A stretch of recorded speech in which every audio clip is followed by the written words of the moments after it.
Assalamualaikum warahmatullahi wabarakatuh. Bismillah walhamdulillah wassalatu wassalamu ala rasulillah sayyidina wa maulana Muhammad ibn Abdullah wa ala alihi wa sahbihi wa man walah wa la hawla wa la quwwata illa billah amma ba'd. Berkata Qutb Da'wah wal Irsyad Al-Habib Abdullah bin Alawi Al-Haddad, qala Allah Ta'ala, Allah Subhanahu wa ta'ala berfirman, "Wa ma khalaqtul jinna wal insa illa liya'budun." Tidaklah aku ciptakan jin maupun manusia kecuali untuk menyembah dan beribadah kepada Allah Subhanahu wa ta'ala. Wa qala ta'ala, dan Allah Subhanahu wa ta'ala berfirman, "Ya ibadiyalladzina amanu inna ardi wasi'atun fa iyaya fa'budun." Wahai hambaku yang beriman, sesungguhnya bumiku itu luas, kata Allah. Fa iyaya fa'budun, maka awas jadilah engkau hamba yang selalu menyembah dan beribadah kepada Allah Subhanahu wa ta'ala. Jika kita mengetahui makna daripada ayat yang kita dengarkan, maka sudah seharusnya bagi orang yang beriman itu untuk at-tafarruh, mengosongkan waktu la ibadati rabbik, di mana dia bisa beribadah kepada Tuhannya Allah Subhanahu wa ta'ala, tentunya dengan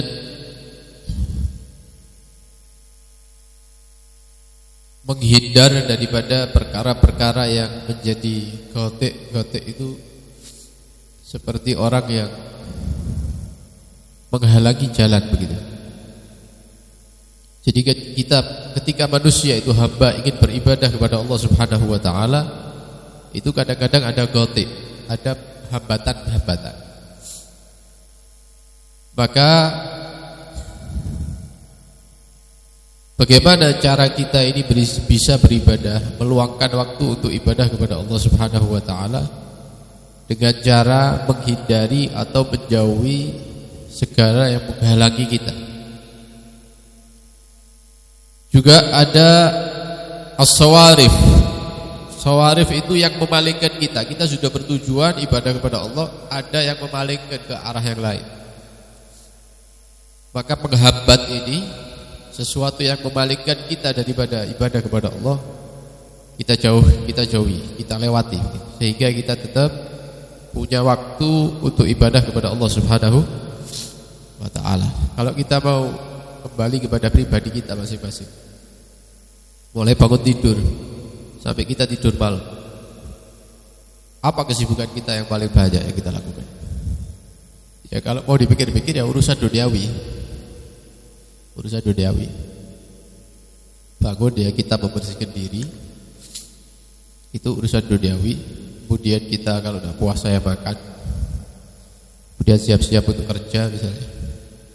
Kadang-kadang memakan waktu berjam-jam ya. Kemudian makan lagi, mungkin istirahat, pulang, sampai rumah biasanya sudah kecapean karena tenaganya terkuras dengan urusan duniawinya dia. Mau melakukan satu ibadah itu sudah lupet ya, baterainya sudah habis. Kenapa? Karena sudah dipakai untuk urusan duniawi. Akhirnya apa yang terjadi? Kita merasa sudah tidak mampu untuk ibadah kepada Allah Subhanahu wa ta'ala di sisa-sisa hari. Apa yang dilakukan? Rencananya mau istirahat, rencananya. Tapi ternyata tidak istirahat, nonton TV, lihat HP, lihat hal-hal yang ya kadang-kadang tidak ada nilainya. Ya berlangsung setengah jam, 1 jam, melewati satu gambar video terus. Itu kalau yang kita lakukan adalah perkara yang mubah, yang tidak mendatangkan pahala, juga tidak mendatangkan dosa. Coba yang menjadi permasalahan, kadang yang kita lakukan ini adalah menghasilkan dosa di sisi Allah Subhanahu wa ta'ala. Kita lihat di HP kita, perkara-perkara yang mengundang berkah Allah Subhanahu wa taala. Kadang-kadang di bulan Ramadan ya, maksiatnya itu lanjut. Bulan-bulan sampai Rejab maksiat, Sya'ban maksiat, datang bulan yang mulia tetap maksiat sama Allah. Kenapa? Karena sudah terbiasa. Matanya sudah terbiasa melihat sesuatu yang haram. Dia merasa sulit mau meninggalkan. Ini semua yang kita lakukan mulai bangun tidur sampai tidur lagi ini semuanya adalah penghambat kita untuk ibadah kepada Allah, memalingkan kita untuk ibadah kepada Allah Subhanahu wa taala. Ya kalau kita masih melakukan yang wajib, itu memang kewajiban. Bukan yang penting kan salat subuh, yang penting kan salat zuhur, asar, maghrib, isya. Iya memang kewajiban. Kalau tidak salat ya tidak ada bedanya sama orang kafir. Jadi kalau mau dihitung 24 jam ini satu hari yang dikasih sama Allah, yang mana setiap hari itu adalah modal kita. Umur ini modal. Antum hitung mulai bangun jam sekian sampai jam sekian, apa urusannya antum? Terus hitung pekerjaan berapa, kemudian perkara yang tidak ada nilainya, nganggur, delok TV, delok HP, antum hitung berapa jam itu? Salatnya berapa menit? Salat subuhnya 2 rakaat. Zikirnya ya paling 5 menit. Setelah itu keluar dari mushola, keluar dari masjid, berdiri dari tempat salatnya. Dan salat zuhur 4 rakaat berapa menit? Salat asar berapa rakaat? Ya berapa menit? Salat maghrib. Itu kan ibadah kita sama Allah ini berapa menit? Dan kalau dibanding dengan 24 jam yang dikasih sama Allah, itu berapa persen ibadah itu? Sisanya kemana? Dan nilainya apa? Kalau tidak ada nilainya, kita akan nyesel nanti di hari kiamat. Kalau nilainya itu adalah dosa, lebih nyesel lagi, lebih rugi lagi. Oleh karena itu diingatkan sama Allah Subhanahu wa taala, tidaklah aku ciptakan jin, manusia kecuali tujuannya bukan untuk kerja, bukan untuk lihat HP, bukan untuk lihat TV, bukan. Tujuannya untuk ibadah. Alhamdulillah kita diajari sama ulama-ulama kita, kalau mau tidur diniati yang baik supaya nilainya ibadah. Kalau mau mandi diniati yang baik supaya dapat nilai pahala. Kalau mau makan diniati yang baik supaya dapat. Kalau mau kerja diniati yang baik supaya mendapatkan pahala. Nah, ini semuanya bisa bernilai pahala kalau kita punya ilmu. Kalau tidak punya ilmu ya tidak ada nilainya nanti. Ya kebiasaan aja. Lah apa kok sarapan? Ya biasa ini sarapan. Kenapa kok mandi pagi sore? Ya biasaan saya mulai kecil mandi. Ya sudah ada nilainya. Tapi ketika orang punya ilmu, maka sesuatu yang nilainya itu biasa, kebiasaan, diniati dengan ilmunya dia, maka nilainya pahala di sisi Allah Subhanahu wa taala. Karena itu kalau punya kesempatan ibadah jangan ditunda. Karena waktu kita ini banyak tersita dengan urusan duniawi. Ketahuilah, kata beliau, sesungguhnya ibadah itu tidak akan sah. Ibadah apapun yang kita lakukan tidak akan sah tanpa disertai dengan dasar ilmu. Dan orang yang sudah berilmu kemudian dia mengamalkan ilmunya, ibadah kepada Allah Subhanahu wa taala, tidak akan memberikan manfaat ilmu dan ibadahnya kecuali dilakukan dengan ikhlas. Maka kita paksa diri kita ikhlas beribadah kepada Allah Subhanahu wa taala. Kenapa? Karena inti daripada segala hal ini adalah ikhlas. Ya, pondasi dari segala sesuatu itu adalah ikhlas. Sebagaimana dikatakan oleh Abul Qasim Al-Qushairi, ikhlas itu bertujuan di dalam ketaatan hanya untuk Allah Subhanahu wa taala saja, tidak ada tujuan kedua. Nomor 2 tidak ada. Apa tujuan taat? Allah Subhanahu wa taala. Nomor 2 tidak ada. Kenapa kamu membaca ini? Kenapa kamu melakukan itu? Ya supaya saya rizkinya dilancarkan sama Allah. Tidak ikhlas berarti. Anda beribadah, Anda melakukan ini, Anda membaca ini karena mengharapkan balasan dari Allah. Perkara nanti saya digampangkan urusan rizkinya, ya alhamdulillah. Yang penting saya melakukan untuk Allah Subhanahu. Jadi bermaksud dengan ketaatan yang dilakukan itu hanya ingin mendekatkan diri kepada Allah Subhanahu wa taala, bukan niat-niat yang lain. Apa niat-niat yang lain? Yaitu pura-pura di depan makhluk. Ya, Oma tidak tahu salat sunnah karena banyak orang. Ya, tidak ikhlas ini. Tidak ikhlas berarti dia. Dia tidak pernah ngasih orang, tapi karena ada mertuanya misalnya, hanya keluarkan uang 5.000, 10.000 ya di depan orang mertuanya dia, seakan-akan menantunya ini orang yang dermawan, padahal medit. Iya, padahal medit, tak pernah sedekah padahal. Ini tidak ikhlas. Atau dia melakukan satu amal tujuannya untuk dapat pujiannya manusia. Oh, Masya Allah Ustadz ya, jauh rumahnya naik sepeda motor, memang kayak ulama-ulama dulu memang. Misalnya tidak sama Ustadz yang lain itu naik mobil mewah misalnya kayak Alphard, ini tawaduk Ustadz ya, digonceng sepeda motor mau misalnya. Nah, dapat pujian dari manusia, maka dakwahnya tidak bernilai, tidak bernilai di sisi Allah Subhanahu. Kenapa? Tidak ikhlas.